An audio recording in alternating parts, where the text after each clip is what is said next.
Hello दोस्तों, आप सभी का स्वागत है कृष्णा क्लासेस के ऑनलाइन प्लेटफॉर्म पे। तो दोस्तों आज जो टॉपिक हम पढ़ने जा रहे हैं उसका नाम होगा वृत्त यानी कि सर्कल। तो दोस्तों सर्कल में सबसे पहले हम जानेंगे भी बेसिक पॉइंट्स कौन कौन से होते हैं, इसमें किससे डिनोट किया जाता है उनको। सबसे पहले बात करेंगे आप एक वृत्त में सबसे केंद्र में जो बिंदु होगा उसको बोलेंगे आप केंद्र यानी कि सेंटर। केंद्र बिंदु हो जाएगा ये आपका। उसके बाद में जो चारों तरफ की आप किसी भी सर्कल में बाउंड्री बनाते हैं ये वाली, इस बाउंड्री को आप नाम देते हैं परिधि का। क्या नाम देंगे इसको? परिधि, या इंग्लिश में बोलेंगे तो इसको बोलेंगे आप सरकमफेरेंस। सरकमफेरेंस।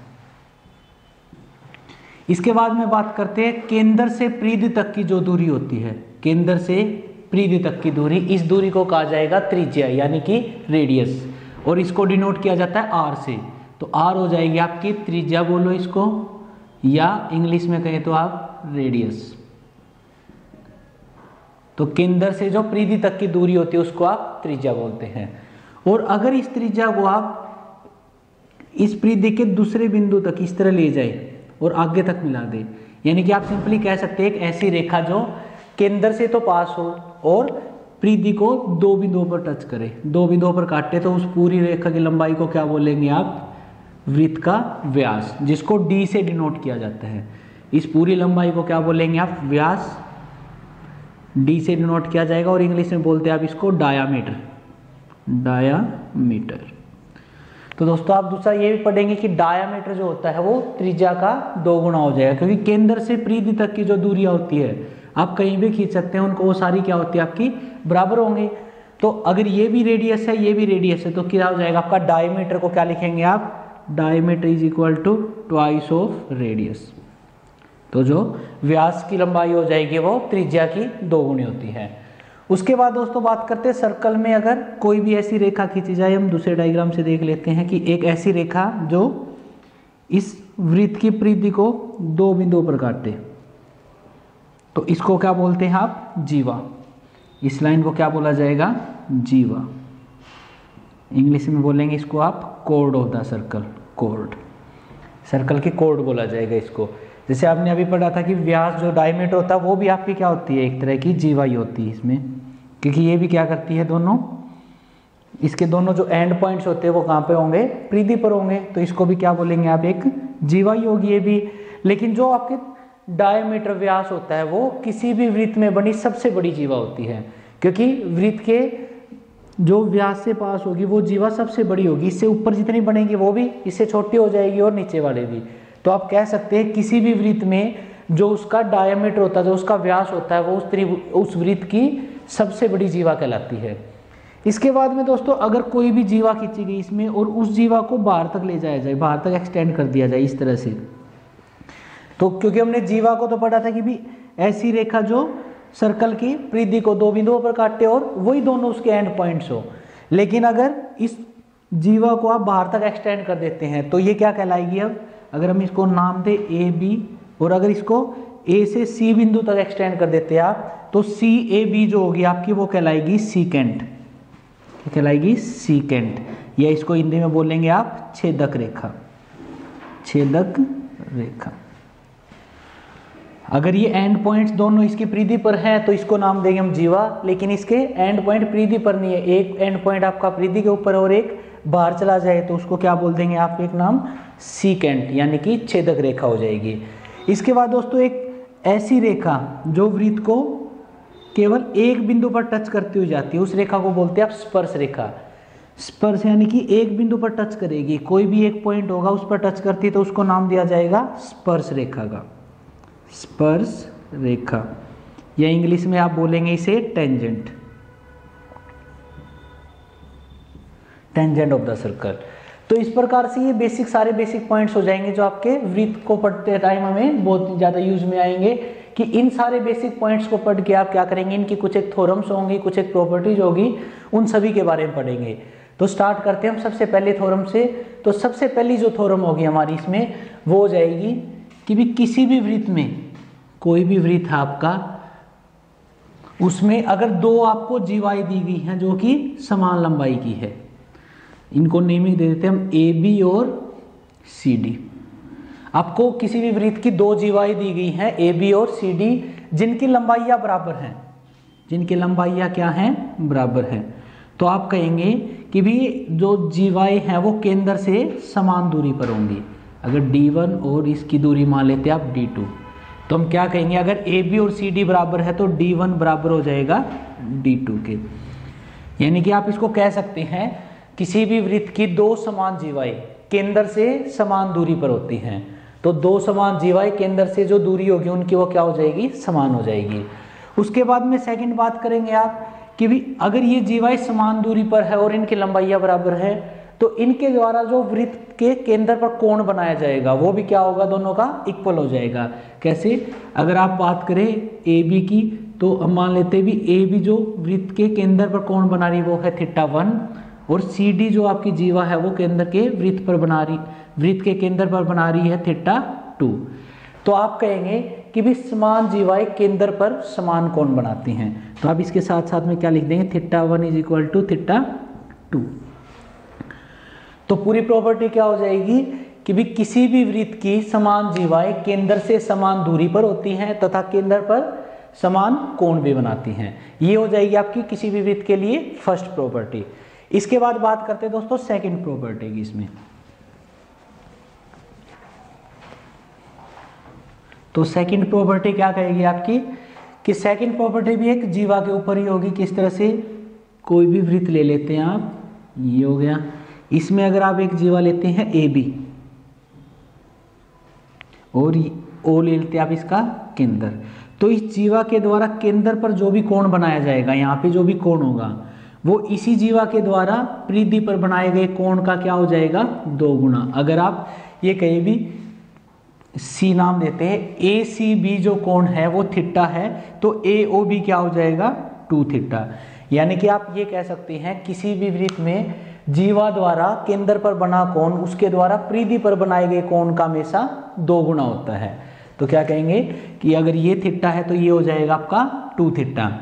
इसी प्रकार आपने काफी बार ये भी पढ़ा होगा कि भी अर्धवृत्त में बना हुआ कोण 90 डिग्री का होगा, तो वो किस तरह से होता है, वो इसी प्रॉपर्टी से होता है। आपने डायरेक्ट प्रॉपर्टी पढ़ी होगी काफी बार इसके बारे में कि भी अर्धवृत्त में बना कोण आपका 90 डिग्री का होता है। किस तरह से, अगर अर्धवृत्त बनाएंगे तो आपकी ये रेखा क्या हो जाएगी, उसका व्यास हो जाएगी, तो ये केंद्र ओ से पास हो रही है, तो अगर इसके द्वारा यहाँ पे कोण बनाया जाएगा कोई भी, तो वो क्या हो जाएगा आपका 90 डिग्री।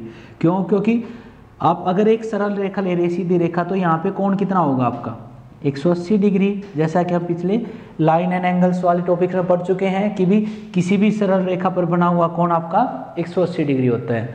और अगर ये कोण 180 डिग्री है और ये आपकी एक जीवा है जो कि व्यास दी गई इसमें, तो वो केंद्र पर कितना कोण बना रही है 180, तो ये इसका आधा कहाँ पे बना देगी, परिधि के ऊपर। तो इस तरह से आप कह देंगे कि भी अर्धवृत्त में बना हुआ कोण आपका 90 डिग्री का हो जाएगा।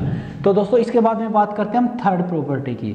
थर्ड प्रॉपर्टी क्या कहती है आपको, भी किसी भी वृत्त में एक जीवा द्वारा, किसी भी वृत्त में एक जीवा द्वारा दीर्घ चाप तथा लघु चाप पर बने हुए सभी कोण क्या होते हैं, बराबर। किस तरह से, आप ये कहेंगे भी एक जीवा है आपकी ए बी जो इसके एक साइड में कोण बना रही θ1, θ2 एंड θ3, तो आप कहेंगे भी इसके द्वारा इस चाप पर बनाए गए सभी कोण क्या हो जाएंगे आपस में बराबर, θ1 बराबर θ2 बराबर θ3।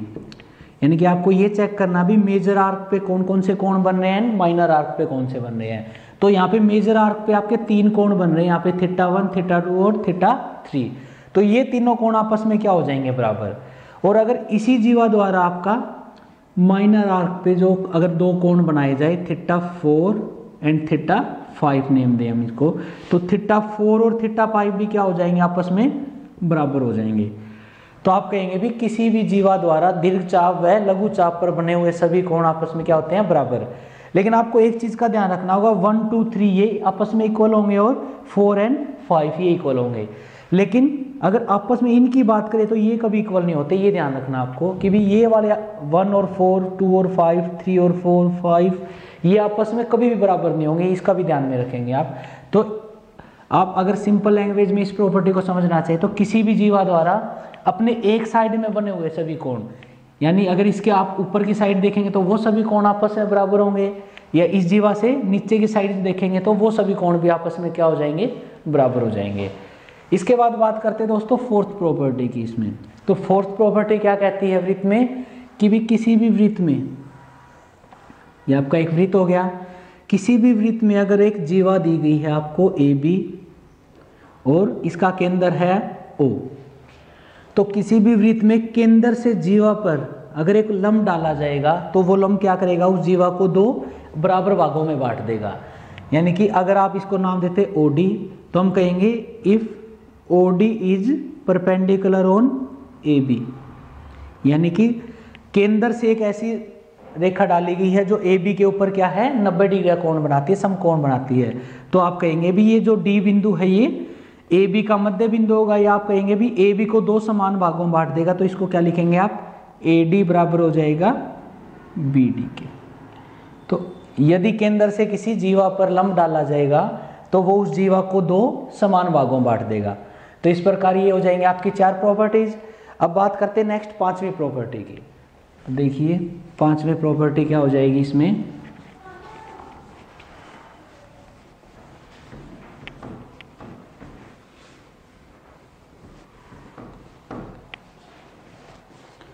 तो बात करते हैं वृत्त की 5वीं प्रॉपर्टी। 5वीं प्रॉपर्टी क्या कहती है आपको, भी किसी भी वृत्त में अगर ये वृत्त लिया जाए आपका और ये कोई एक एक्सटर्नल पॉइंट है, यहाँ से आप एक स्पर्श रेखा डालते हैं इस पे, यानी कि एक टेंजेंट डालते हैं, स्पर्श रेखा, स्पर्श रेखा या इसको बोलेंगे आप टेंजेंट। अगर किसी भी एक्सटर्नल पॉइंट से किसी वृत्त पर एक टेंजेंट डाली जाती है तो ये टेंजेंट जिस पॉइंट पर वृत्त की परिधि को टच करेगी, यानी पूरे वृत्त को टच करती है, तो वो त्रिज्या के साथ 90 डिग्री का कोण बनाएगी। वहाँ पे आप कह सकते हैं इनको ज्वाइन करना चाहिए तो ये ज्वाइन कर सकते हैं आप। तो ये कोण कितना हो जाएगा आपका 90 डिग्री। यानी कि हम बोलेंगे कि भी वृत्त की स्पर्श रेखा जो होती है त्रिज्या के साथ हमेशा 90 डिग्री का कोण बनाती है। तो आप कह देंगे, अगर इसको नाम देता हूँ मैं P, इसको O और इसको Q नाम देता हूँ, तो आप कहेंगे एंगल PQO जो होगा वो आपका हो जाएगा 90 डिग्री। यानी कि टेंजेंट एंड रेडियस के बीच में जो कोण होता है वो हमेशा कितना होता है 90 डिग्री का। उसके बाद बात करते हैं नेक्स्ट 6th प्रॉपर्टी की। 6th प्रॉपर्टी क्या कहती है आपको, कि भी किसी भी वृत्त पर डाली गई जो स्पर्श रेखाएं हैं, किसी भी वृत्त पर एक बिंदु से डाली गई स्पर्श रेखाएं हैं, उनकी लंबाई हमेशा क्या होती है, बराबर। आप अगर एक पॉइंट P लेते हैं, ये A लेते हैं और ये B, यानी कि दो स्पर्श रेखाएं डाली जाएंगी यहाँ पे, तो PA की जो लंबाई है वो किसके बराबर हो जाएगी, PB के। PA की लंबाई किसके बराबर हो जाएगी, PB के। एंड दूसरा पॉइंट आप ये भी नोट करेंगे यहाँ पे कि भी किसी भी एक बिंदु से अगर आप वृत्त के ऊपर स्पर्श रेखा की बात करें तो एक बिंदु से वृत्त पर जो भी स्पर्श रेखाएं डाली जाएंगी वो मैक्सिमम कितने डाल सकते हैं आप, 2 ही। 2 से ज्यादा कभी भी स्पर्श रेखा डाल सकते हैं। आपसे अगर पूछ लिया जाए कि भी किसी भी एक बिंदु से वृत्त पर ज्यादा से ज्यादा कितनी स्पर्श रेखाएं डाली जा सकती हैं, तो वो दोनों क्या हो जाएंगी, 2 हो जाएंगे, और उन दोनों की लंबाई भी क्या होगी, हमेशा बराबर ही होगी। तो इस प्रकार हो जाएगी कि भी P से A तक की दूरी और P से B तक की दूरी क्या है, समान है। उसके बाद 7th प्रॉपर्टी की बात करते हैं आप, कि भी किसी भी वृत्त पर अगर आपको इस तरह से देखा जाए कि एक तो आपकी स्पर्श रेखा डाली गई है, जैसे हमने P पॉइंट ले लिया, P से आपकी एक स्पर्श रेखा डाली गई है इसके ऊपर, जिसको आप नाम देंगे PQ का, और एक आपने डाल दिया इसके ऊपर सीकेंट PAB। तो एक तो आपकी स्पर्श रेखा डाली गई है यानी कि एक टेंजेंट डाली गई है, और दूसरा डाली गई एक छेदक रेखा यानी कि सीकेंट। तो इनमें क्या रिलेशन हो जाएगा वो लिखेंगे आप, उसमें हो जाएगा P से जिस बिंदु पर वृत्त को काट रही है ये PQ का वर्ग करेंगे, वो किसके बराबर हो जाएगा, P से A तक की दूरी और P से ही B तक की दूरी, PA गुणा PB के। तो बहुत बार ये प्रॉपर्टी आपको काफ़ी क्वेश्चंस को सोल्व करने में काफ़ी मदद करेगी कि अगर किसी भी पॉइंट से आप किसी वृत्त पर एक स्पर्श रेखा डाल रहे हैं और एक छेदक रेखा डाल रहे हैं, तो उन दोनों की लंबाइयों के बीच में रिलेशन क्या हो जाएगा, PQ का स्क्वायर हो जाएगा PA इंटू PB के बराबर। इसके बाद दोस्तों बात करते हैं नेक्स्ट 8th प्रॉपर्टी की हमारी इसमें, कि एक वृत्त पर अगर दोनों आपको छेदक रेखा दे दी जाए, ये वृत्त दिया गया है, इस पर कोई एक P पॉइंट है, यहाँ से 2 छेदक रेखा डाली गई इसके ऊपर इस तरह से, PQR लेंगे आप, और एक ले लेते हैं हम PAB, कि आपकी एक P बिंदु से वृत्त पर दो छेदक रेखाएं डाली गई हैं जो वृत्त की परिधि को QR और A एंड B के ऊपर कट कर रही हैं। तो इनके बीच में रिलेशन क्या हो जाएगा आपका, फिर से आप P बिंदु से दूरी लेंगे और कहाँ तक की लेंगे, जहाँ पे परिधि को काट रही है लाइन, तो P से Q तक की दूरी लेंगे और उसको मल्टीप्लाई करें P से R तक की दूरी से, वो किसके बराबर हो जाएगा, PA इंटू PB के बराबर, PA इंटू PB के बराबर। ये हो जाएगी आपकी नेक्स्ट प्रॉपर्टी। एट्थ प्रॉपर्टी क्या कहती है आपको, कि भी दो अगर आप छेदक रेखाएं डालते हैं तो उनके बीच में जो रिलेशन होगा वो PQ into PR, PA into PB ये आपस में बराबर हो जाएंगे। इसके बाद में बात करते हैं दोस्तों नाइन्थ प्रॉपर्टी की। नाइन्थ प्रॉपर्टी क्या कहती है आपको, कि आपने देखा कि दो स्पर्श रेखाएं के बारे में पढ़ चुके हैं हम, एक छेदक रेखा और एक स्पर्श रेखा, दोनों छेदक रेखाएं। इसके बाद में आपको दे देते हैं अगर दो जीवाएं दे दी जाए, जीवाओं का नाम रख लेते हैं ABN RQ, और ये सभी आपस में किस बिंदु पर काटती है, P बिंदु पर। ये P आपका केंद्र हो भी सकता है और नहीं भी, ये जरूरी नहीं आपका केंद्र ही हो, केंद्र के अलावा कोई भी पॉइंट हो सकता है, यानी कि वो पॉइंट है P जहाँ पे दोनों जीवा एक दूसरे को काट रही हैं।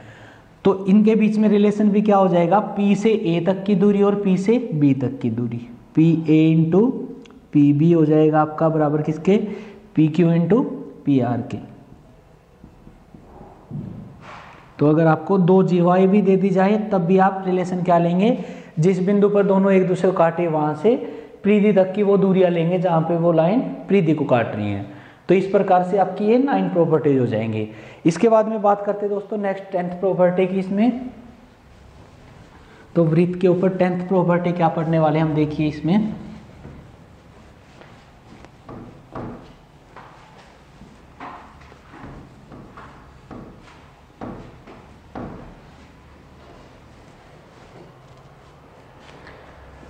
आपकी 10th प्रॉपर्टी क्या कहते हैं देखेंगे, कि भी कोई वृत्त दिया गया आपको ये इस तरह से, और एक P पॉइंट है आपका P यहाँ पे, और इससे यहाँ पे दो स्पर्श रेखाएं डाली गई इस प्रकार से, PQ एंड PR नाम देते हैं इनको। PQ और PR दो स्पर्श रेखाएं डाली गई इसके ऊपर, और O इस वृत्त का आपको केंद्र दिया गया है। तो केंद्र और स्पर्श रेखाओं के बीच, इसकी त्रिज्या और स्पर्श रेखाओं के बीच की दूरी की जो होगी वो ये हो जाएगी रेडियस, और स्पर्श रेखा के बीच का जो कोण होगा वो हो जाएगा 90 डिग्री। उसके बाद एंगल P और एंगल O में क्या रिलेशन हो जाएगा ये देखेंगे। देखिए आपका P, Q, O and R ये एक तरह का आपका एक चतुर्भुज बन रहा है, और हम पहले पढ़ चुके हैं चतुर्भुज के अंत कोणों का योग कितना होता है, 360 डिग्री। तो अगर 360 डिग्री चारों कोणों का योग है जिसमें से दो कोण आपके 90-90 डिग्री के हो चुके हैं, तो 180 डिग्री तो ये हो गया। तो एंगल P और O का जोड़ कितना हो जाएगा, अब आपका एंगल आप लिखेंगे, एंगल P को लिखेंगे RPQ, angle RPQ plus angle ROQ, angle ROQ। तो इन दोनों कोणों का योग भी कितना हो जाएगा आपका 180 डिग्री। इसके ऊपर भी बहुत बार क्वेश्चन आता है आपका कि भी इन दोनों में से एक कोण दे दिया जाएगा आपको और दूसरा कोण निकालना होगा, तो उस टाइम पे आप किसका यूज करेंगे, इन दोनों कोणों का योग भी कितना होता है हमेशा 180 डिग्री। तो इस प्रकार आप इस प्रॉपर्टी का यूज करके भी बड़ी आसानी से क्वेश्चंस कर सकते हैं। तो इसके बाद में बात करते हैं 11th प्रॉपर्टी की आपकी इसमें। तो 11th प्रॉपर्टी क्या कहती है आपको, अगर किसी वृत्त पर एक स्पर्श रेखा डाली गई है इस तरीके से, एक स्पर्श रेखा है A B जो वृत्त को P बिंदु पर टच करती है। किसी वृत्त पर एक स्पर्श रेखा डाली गई है APB जो वृत्त को P बिंदु पर टच करती है, और इस P बिंदु से एक आपकी जीवा भी डाली गई है जो PQ नाम देंगे इसको आप। अगर P बिंदु पर स्पर्श रेखा भी टच कर रही है और इसी बिंदु पर क्या आ रही है आपकी एक जीवा, तो अब बात करेंगे स्पर्श रेखा और जीवा के बीच में जो कोण होगा, हम नाम देते हैं इसको θ1। तो अगर आपकी जीवा के राइट साइड में कोण बन रहा है तो इस जीवा द्वारा लेफ्ट साइड में जितने भी कोण बनाए जाएंगे वो सभी क्या हो जाएंगे, θ1 के बराबर। अगर मैं नाम दूं इनको α1 α2 नाम देता हूं मैं, तो आप क्या कहेंगे, जो θ1 होगा उसी के बराबर क्या हो जाएगा अल्फा 1 आपका, और उसी के बराबर क्या हो जाएगा अल्फा 2।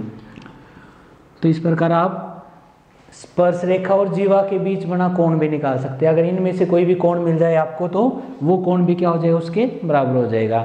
एंड सेम चीज आप इसमें इस तरफ भी कर सकते हैं। अगर इसके लेफ्ट साइड में कोई कोण बनाया गया है तो इस जीवा द्वारा अपने राइट में जितने भी कोण बनाए जाएंगे वो उसके बराबर हो जाएंगे। तो ये हो जाएगी आपकी 11th प्रॉपर्टी। तो इसके बाद बात करते हैं 12th प्रॉपर्टी के। 12th प्रॉपर्टी में हम क्या बात करेंगे, उभयनिष्ठ स्पर्श रेखाओं की, यानी कि कॉमन टेंजेंट्स की, कि आप किस प्रकार के कौन सी आकृति पर किस प्रकार के वृत्तों पर कितनी कितनी कॉमन टेंजेंट्स डाल सकते हैं। तो स्टार्ट करते हैं 12th प्रॉपर्टी। तो 12th प्रॉपर्टी में बात करते हैं। सबसे पहले आपके अगर दो समकेंद्रीय वृत्त दिए गए हैं इस प्रकार से, जिनको आप बोलेंगे कॉन्सेंट्रिक सर्कल्स। अगर आपको दो कॉन्सेंट्रिक सर्कल्स दिए गए हैं और आपसे पूछा जाए इनके ऊपर कितनी कॉमन टेंजेंट डाल सकते हैं, कि आप कितनी स्पर्श रेखाएं डाल सकते हैं जो दोनों के ऊपर स्पर्श रेखा हो, जो कॉमन हो दोनों के लिए। तो आप देखेंगे अगर हम बड़े वाले के ऊपर स्पर्श रेखा डालते हैं कोई, तो वो छोटे वाले को कभी टच नहीं करेगी, और अगर छोटे वाले के ऊपर स्पर्श रेखा डालते हैं तो वो बड़े वृत्त को दो बिंदुओं पर काटेगी। लेकिन हम जानते भी स्पर्श रेखा किसी भी वृत्त को केवल एक बिंदु पर काटती है। तो आप कहेंगे अगर दो कॉन्सेंट्रिक सर्कल्स हैं, समकेंद्रीय वृत्त हैं, तो उनके ऊपर जो कॉमन टेंजेंट होगी उभयनिष्ठ स्पर्श रेखाएं की संख्या कितनी हो जाएगी 0। यानी कि आप कॉन्सेंट्रिक सर्कल्स के ऊपर एक भी उभयनिष्ठ स्पर्श रेखा नहीं डाल सकते। उसके बाद में बात करते हैं सेकंड, अगर आपको इस तरह से दो वृत्त दे दिए जाए जो एक दूसरे को इंटरनली टच करते हैं, यानी कि अंत बिंदु पर एक तरह से इस तरह से टच करते हैं, एक वृत्त के अंदर दूसरा वृत्त है लेकिन एक बिंदु पर टच करते हैं एक दूसरे को, तो आप इन पे बात करेंगे भी उभयनिष्ठ स्पर्श रेखा, क्योंकि इसी बिंदु उस पर टच करती हुई आप एक स्पर्श रेखा डालेंगे जो इनकी उभयनिष्ठ स्पर्श रेखा कहलाएगी। तो आप कहेंगे भी अगर जो इंटरनली टच कर रहे हैं दो वृत्त एक दूसरे को, तो उसमें कितनी कॉमन टेंजेंट डाल सकते हैं आप, 1। इसके बाद बात करते हैं थर्ड डायग्राम की। अगर आपके दो वृत्त इस तरह से दिए जाते हैं जो एक दूसरे को दो बिंदुओं पर काटते हैं इस प्रकार से, तो आप इसमें डालेंगे दो स्पर्श रेखाएं जो दोनों के ऊपर कॉमन टेंजेंट होगी। एक ऊपर हो जाएगी, अगर नाम दे तो ये ए बी हो जाएगी और ये सी डी। तो अगर इस प्रकार का वृत्त आ जाए तो आप क्या कहेंगे, इसमें आप दो कॉमन टेंजेंट्स डाल सकते हैं। इसके बाद बात करेंगे फोर्थ की। तो फोर्थ डायग्राम में क्या हो जाएगा, अगर आपको दो ऐसे वृत्त दिए गए हैं जो एक दूसरे को एक्सटर्नली टच कर रहे हैं, तो एक्सटर्नली टच करेंगे तो इनके ऊपर भी आप क्या कहेंगे, दो तो स्पर्श रेखा ऐसे डाल दी जाएंगी आपकी, और एक स्पर्श रेखा जो उभयनिष्ठ स्पर्श रेखा होगी वो एक इस तरह से बन जाएगी। तो आप कहेंगे अगर दो वृत्त आपके एक्सटर्नली टच करते हैं तो उनके ऊपर कितनी उभयनिष्ठ स्पर्श रेखाएं डाल सकते हैं आप, 3। तो उनके ऊपर आप डालेंगे 3 उभयनिष्ठ स्पर्श रेखाएं। एंड उसके बाद में लास्ट बात करते हैं हम, अगर दो वृत्त ऐसे दे दिए जाए आपको कि जो एक दूसरे से बिल्कुल दूर हैं, एक दूसरे को ना टच करते हैं, ना एक्सटर्नली ना इंटरनली, और ना ही एक दूसरे को काटते हैं, दोनों अलग अलग वृत्त दिए जाए आपको, तो इनमें स्पर्श रेखाएं कितनी डालेंगे आप, एक यहाँ पे हो जाएगी, एक यहाँ पे, और एक इस तरह से तिरछी आ जाएगी आपकी, एक ये और एक यहाँ पे। तो इस तरह से आप इसमें कितनी डाल देंगे स्पर्श रेखाएं, 4। तो मैक्सिमम आप किसी भी दो वृत्तों पर जो उभयनिष्ठ स्पर्श रेखाएं डाल सकते हो वो कितनी डाल सकते हैं, 4, और मिनिमम क्या हो जाएंगी, 0। तो बहुत बार आपका क्वेश्चन इस टाइप से पूछ लिया जाता है, आपको आकृतियां दी जाएंगी और उनमें पूछ लिया जाएगा भी इनमें कितनी कॉमन टेंजेंट्स डाल सकते हैं आप, कितनी उभयनिष्ठ स्पर्श रेखाएं डाल सकते हैं। तो आप बता देंगे अगर दोनों समकेंद्रीय वृत्त है तो 0, अगर इंटरनली टच करते एक दूसरे को तो 1, अगर एक दूसरे को दो बिंदुओं पर काटते तो उसमें आप 2 डाल सकते हैं, और अगर एक्सटर्नली टच करते हैं तो 3 उभयनिष्ठ स्पर्श रेखाएं डाल सकते हैं, 2 तो सीधी हो जाएगी और एक तिरछी। उसके बाद में अगर दोनों वृत्त आपके अलग अलग दिए गए हैं तो उसमें 2 तो आप सीधी उभयनिष्ठ स्पर्श रेखाएं डालेंगे और 2 तिरछी उभयनिष्ठ स्पर्श रेखाएं डालेंगे। तो इसके बाद बात करते हैं आपके इनकी लंबाइयाँ पूछी जाती है भी, इन वृत्तों में जो भी स्पर्श रेखाएं डाली जाएंगी तो उनकी लंबाइयाँ कितनी होगी, वो किस प्रकार से निकालेंगे हम, तो उसके लिए रिलेशन पढ़ते हैं हम इसके बाद में।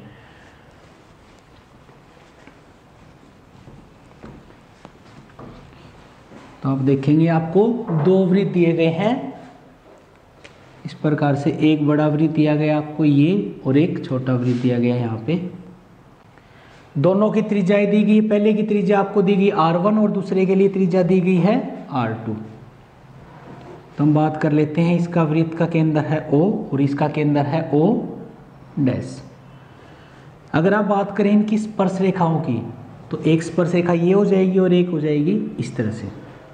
इसी तरह से आप तिरछी स्पर्श रेखाओं की बात करें तो एक ये हो जाएगी और एक हो जाएगी इस तरह से, ये जो इसको टच करती हुई जाएगी ऐसे। तो हम नाम दे देते हैं इसको ए बी या A dash, B B dash, C dash और डी डैश, इस तरह से नाम दे देते हैं हम। तो ए डैश और बी डैश जो है आपकी A dash and B dash, जो ये दो स्पर्श रेखा, इनको आप बोलेंगे सीधी उभयनिष्ठ स्पर्श रेखा। क्या बोलेंगे? सीधी उभयनिष्ठ स्पर्श रेखा, या अगर आप इंग्लिश में नाम दें तो इसको कहेंगे डायरेक्ट कॉमन टेंजेंट।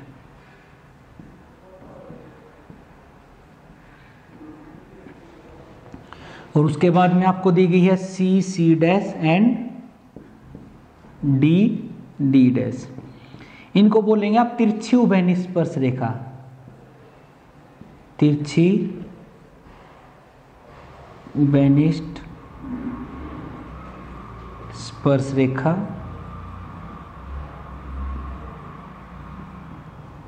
या transverse common tangent, transverse common tangent. तो इस प्रकार से आपकी दो सीधी उभयनिष्ठ स्पर्श रेखा हो जाएंगी और दो तिरछी उभयनिष्ठ स्पर्श रेखा हो जाएंगी। तो इनकी लंबाइयां निकालनी पूछी जाती है आपसे भी, इन दोनों की लंबाइयां क्या क्या होंगी। तो मान के चलते O और O डैश के बीच की जो दूरी है वो हो जाएगी आपकी D। तो दोनों के केंद्रों के बीच की जो दूरी हम लेके चलेंगे वो हो जाएगी हमारी D। तो अगर आपको सीधी उभयनिष्ठ स्पर्श रेखा की लंबाई निकालनी है तो रिलेशन यूज करेंगे आप उसके लिए, यहाँ पे लिख देता हूँ। अगर आपको A डैश या B डैश की लंबाई निकालनी है तो उसके लिए यूज करेंगे आप D square minus R1 minus R2 का होल स्क्वायर और उसका अंडर रूट। तो आपको अगर सीधी उभयनिष्ठ स्पर्श रेखा की लंबाई निकालनी है तो आप ये रिलेशन यूज करेंगे। उसके बाद में अगर आपको तिरछी उभयनिष्ठ स्पर्श रेखाओं की लंबाई निकालनी है तो उसके लिए रिलेशन हो जाएगा आपका पूरा का पूरा वही होगा, बस चेंज क्या हो जाएगा, यहाँ माइनस के साथ प्लस आ जाएगा। तो D square minus R1 plus R2 का होल स्क्वायर। तो इस प्रकार से आप सीधी उभयनिष्ठ स्पर्श रेखा व तिरछी उभयनिष्ठ स्पर्श रेखाओं की लंबाइयाँ बड़ी आसानी से निकाल सकते हैं। तो इसमें आपको जब भी क्वेश्चन पूछा जाता है, क्योंकि पीछे क्वेश्चन एग्जाम में बहुत बार इनके ऊपर क्वेश्चन आ चुके हैं, तो आपको लंबाइयाँ दी जाएंगी ये। जैसे अगर D की वैल्यू आपको क्वेश्चन में दी जाएगी, दोनों के लिए त्रिज्याएं हैं जो R1 और R2 लेके चले थे हम, इसके लिए R1 ली थी हमने त्रिज्या और इसके लिए R2, तो उनकी भी वैल्यूज आपको क्वेश्चन में दी जाएगी। तो इस प्रकार जब भी आपसे क्वेश्चन पूछा जाए आप डायरेक्ट इनमें पुट करेंगे और आंसर निकाल देंगे। तो दोस्तों आज के लिए हम पढ़ते ही इतना ही, आगे आने वाली वीडियोज़ में हम कुछ और पॉइंट्स को जानेंगे इनके बारे में। तो आज के लिए थैंक यू।